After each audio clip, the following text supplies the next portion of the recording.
नमस्कार, मी राहुल कुलकर्णी.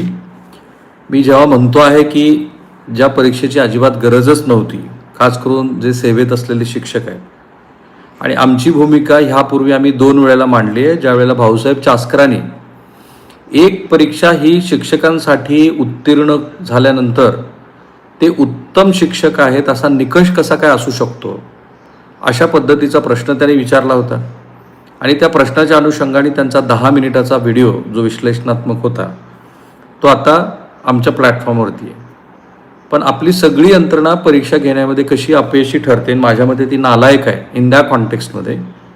त्याचं पत्र आता मी तुम्हाला वाचून दाखवतो, जे महाराष्ट्र राज्य परीक्षा परिषद पुणे यांनी पाठवलं आहे. आणि त्याच्यामध्ये जाहीर प्रकटन त्यांनी दिलं आहे. आजच्या तारखेतलं ते जाहीर प्रकटन आहे. आणि असं दिसतं हे ते जाहीर प्रकटन की जे राज्य सरकारच्या वतीनं अधिकृतपणे जाहीर करण्यात आलं. काय याची मी वाट पाहत होतो. मग हा पेपर कुठे फुटला, उद्या होणाऱ्या परीक्षेसाठी किती जणांची तयारी काय स्वरूपाची सुरू होती, आणि मी असं का म्हणतो आहे की आपल्याला ह्या परीक्षेची गरजच नव्हती तरीसुद्धा आपण ही परीक्षा का घेतोय. अर्थातच हा व्हिडिओ, हे जे लाईव्ह टेलिकास्ट सुरू आहे ते शेवटपर्यंत पहा. ज्या पद्धतीनं हा पेपर फुटला आहे आणि हे अधिकृत जे निवेदन आहे महाराष्ट्र सरकारचं ते मी तुम्हाला वाचून दाखवतो. मग आपल्या लक्षात येईल की आपण एकही परीक्षा घेण्यामध्ये अलीकडच्या काळामध्ये कसे अपात्र ठरत चाललो आहे. काही जणांच्या मते तो आपला यंत्रणेचा नालायकपणा आहे. त्या कॉन्टेक्स्टमध्ये महाराष्ट्र राज्य परीक्षा परिषद मार्फत दिनांक 28 जून 2026 रोजी महाराष्ट्र राज्यात एकूण 1028 केंद्रावरती शिक्षक पात्रता परीक्षा TET 2026 घेण्याचं प्रस्तावित होतं. नीट 2026च्या परीक्षेमधील गैरप्रकार लक्षात घेऊन महाराष्ट्र राज्य परीक्षा परिषदेच्या वतीनं सुरक्षिततेच्या सर्व उपाययोजना केल्या गेल्या होत्या. थँक गॉड की तुम्हीच नीटचा संदर्भ इथं दिला आहे राज्य शिक्षण परिषदेनं. आपल्यासमोर इतकं मोठं उदाहरण आहे की शेवटी वायुदलाची तुम्हाला मदत घ्यावी लागली, त्याबरोबर वेगवेगळ्या पद्धतीच्या सुरक्षा यंत्रणा तुम्हाला वापराव्या लागल्या, आणि तरीसुद्धा हा पेपर फुटला. आणि कुठं फुटला बघा. तथापि आज 27 जून 2026 रोजी पहाटेच्या सुमाराला गोपनीय माहितीच्या आधारे भिवंडी इथे काही इस्माकडं या प्रश्नपत्रिकेबद्दल माहिती असल्याचं समजल्यानं भिवंडी पोलीस यांनी सदर ठिकाणी धाड टाकली. सो हा पेपर फुटला कुठे? भिवंडीमध्ये, ठाणे जिल्ह्यामध्ये. कसं कळलं तर शिक्षण परिषदेला गोपनीय माहिती मिळाली. ती माहिती त्यांना कळाल्यानंतर त्यांनी ती पोलिसाला कळवली आज पहाटे. उद्या पेपर आहे 28ला.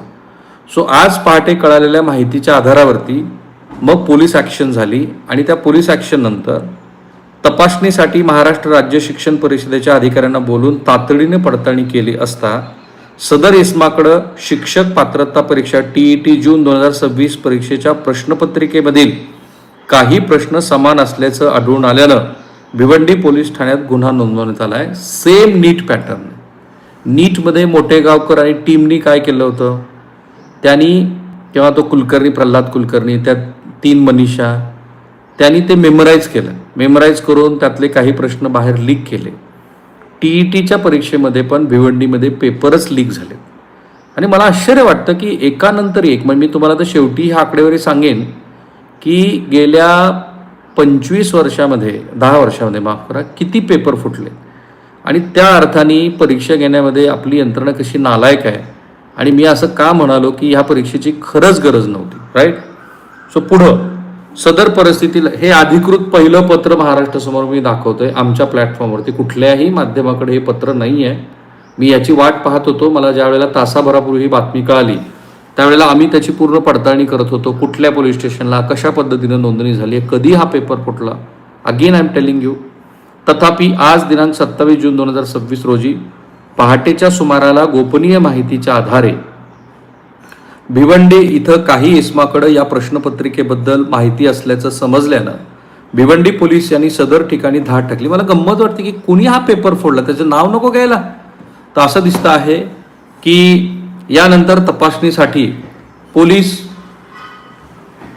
महाराष्ट्र राज्य परीक्षा परिषदेच्या अधिकाऱ्याला त्यांनी बोलून घेतलं पोलिसांनी. आणि मग या इस्माकडं शिक्षक पात्रता परीक्षा TET जून 2026 परीक्षेच्या प्रश्नपत्रिकेतील काही प्रश्न समान असल्याचं आढळून आलं. उद्या पेपर आहे सकाळी आणि आज तुमच्यावरती नामुष्की ओढावते की तुम्हाला पेपर रद्द करावा लागतो. How hopeless we are. एक परीक्षा नीट घेऊ शकत नाही आपण, कमाल आहे. सदर परिस्थिती लक्षात घेता दिनांक 28 जून 2026 रोजी आयोजित करण्यात आलेली शिक्षक पात्रता परीक्षा पुढं ढकलण्यात येत आहे. कोणत्याही परिस्थितीत परीक्षा पूर्ण पारदर्शकपणेच व्हावी हा परीक्षा परिषदेचा आग्रह असल्याने व याबाबत सखोल चौकशी होणे गरजेचं वाटल्याने ही परीक्षा पुढं ढकलण्यात येत आहे. शिक्षक पात्रता परीक्षेबद्दल अद्ययावत माहिती महाराष्ट्र राज्य परिषदेच्या वेबसाईटवरती उपलब्ध करून देण्यात येईल. किती लोक परीक्षा देणार होते बघा. परीक्षा देणार होते 6,01,025, माफ करा 6,01,125. परीक्षा केंद्र होती 1,028. खरं तर ती वाढवण्यात आली तसं दिसते, कारण त्याच्याशी संबंधित असलेले जे अधिकारी आहेत त्यांच्याशी मी मगाशी फोनवर संपर्क साधण्याचा प्रयत्न केला. I was unable to connect with him, but whenever we got a chance we will suddenly focus on this. CCTV लावले होते 1,87,017, माफ सॉरी 18,717. सो असं दिसतं आहे की ही परीक्षा रद्द करण्याची नामुष्की महाराष्ट्र सरकारवरती आली आहे आणि याच्यातनं असं दिसतं आहे की मुळामध्ये ही परीक्षा घेण्याची खरोखर गरज होती का. 6,01,125 शिक्षक यासाठी परीक्षा देतात. ज्यांना नव्याने शासकीय सेवेमध्ये जायचं आहे तर त्यांच्यासाठीची तुम्ही पात्रता तपासणं मी समजू शकतो. मला भाऊसाहेब चासकरांचा मुद्दा पटतो. का तुम्ही ह्या परीक्षेचा आग्रह करत आहात? बरं, हा आग्रह जर तुम्ही करणारच असाल तर मग इतर सेवांसाठी हा आग्रह का नको, जे वैद्यकीय शिक्षण घेऊन येतात. कारण सुप्रीम कोर्टाला असं वाटलं वन फाईन डे की जे 2012 पूर्वी शासकीय सेवेमध्ये आलेले आहेत आणि आता ज्यांची रिटायरमेंट वर्ष 2 वर्षावरती 4-5 वर्षावरती आहे, तर अशा मंडळींची सुद्धा पुनर्परीक्षा घ्या TET आणि त्यांची पात्रता तपासा. अतिशय चुकीचा निर्णय आहे. म्हणजे सर्वोच्च न्यायालयाला पूर्ण सन्मान देऊन सुद्धा मला असं वाटतं की जे शिक्षक शासकीय सेवेमध्ये खूप आधीपासून आलेले आहेत, जे रोज त्यांचं हेच काम करतायत, अशा शिक्षकांना एक परीक्षा देऊन त्यांची पात्रता तपासणार. बरं, मग त्यांना जे 2-250 अशासकीय कामं लावली जात आहेत, ते आता बरेचसे शिक्षक हे मतदार नोंदणीच्या कामात आहेत. अनेक शिक्षकांच्या शाळा, त्यांचं वैयक्तिक आयुष्य ते बॅलन्स होत नाही आहे. ही परीक्षा तुम्ही जजेसनं लावणार का, की एकदा तुम्ही जज महोदय शासकीय सेवेमध्ये आलात आणि आता पुन्हा तुम्ही परीक्षा दर 5 वर्षानंतर किंवा दर 10 वर्षानंतर द्या, तर ते लॉजिकली बरोबर आहे. अतिशय इलॉजिकल निर्णय, given too much respect to Supreme Court. त्याच्यावर आधारित देशभरामध्ये सुरू असलेला गोंधळ आणि मग ज्यांच्या शासकीय सेवेमध्ये 20-25 वर्ष लागली आहे तर त्यांच्या मनात असलेली एन्झायटी, कुटुंबातले ताणतणाव, हे सगळे पाहता ह्या परीक्षेचं माझं प्रामाणिक मत आहे अजिबात गरज नाही. जे TETला परीक्षा देऊन जे शासकीय सेवेमध्ये येऊ शकतात, I completely agree with them की त्यांनी ती परीक्षा द्यावी. पण जे शासकीय सेवेमध्ये वर्षानुवर्ष आहेत, जे शिक्षक म्हणून काम करतात, त्यांच्यासाठी केवळ एकच एक ही अशा पद्धतीची पात्रता परीक्षा हा त्यांच्या शासकीय सेवेचा नियम असूच शकत नाही. पण त्याच्यानंतर पण आपण ज्या पद्धतीने ज्या क्वांटममध्ये परीक्षा घेतोय त्याच्यात असं दिसतं आहे की ह्या परीक्षेमध्ये ती घेण्यामध्ये आपण कमी पडतोय. आपण त्या अर्थाने नालायक आहोत की आपण ह्या व्यवस्था, म्हणजे मी कुठल्या एका व्यक्तिविशेषबद्दल बोलत नाही, मी यंत्रणेच्या अपयशाबद्दल बोलतो. CBSEमध्ये घोळ, नीटमध्ये महाघोळ आणि आता परीक्षा घेण्यामध्ये CETमध्ये घोळ. आपण हे नाही करू शकत आहे. त्याचं कारण आहे की आता आपल्याला असं दिसतं आहे की ह्या यंत्रणातली जी एन्झायटी आहे ह्या शिक्षकांच्या संदर्भातली, तर ती तुम्हाला ह्या अशा पद्धतीच्या चुकीच्या कृत्याकडेच वळवू शकते. कारण ह्या एका परीक्षेचा निकष तुम्ही त्यांच्या शासकीय सेवेशी लावला, ॲब्सोल्युटली रॉंग. तर माझ्या मते त्याची गरज नव्हती. सरकारनं खरं तर सुप्रीम कोर्टामध्ये जाऊन किंवा एखादा अमेंडमेंट करून जे शासकीय सेवेमध्ये आहेत त्यांना ह्याची गरज नाही असं म्हटलं असतं तर त्या परीक्षा घेण्याच्या आता इतके 6,01,125 इतका गरजच नाही आहे याची.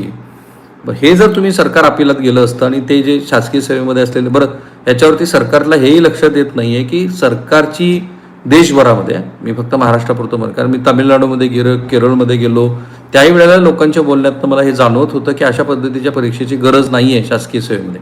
पण आत्ताची ह्या क्षणाची सगळ्यात मोठी बातमी, आज पहाटे भिवंडी इथे उद्या होणाऱ्या शिक्षक पात्रता परीक्षेचा पेपर फुटला आहे. आपली यंत्रणा पुन्हा एकदा अपयशी ठरली.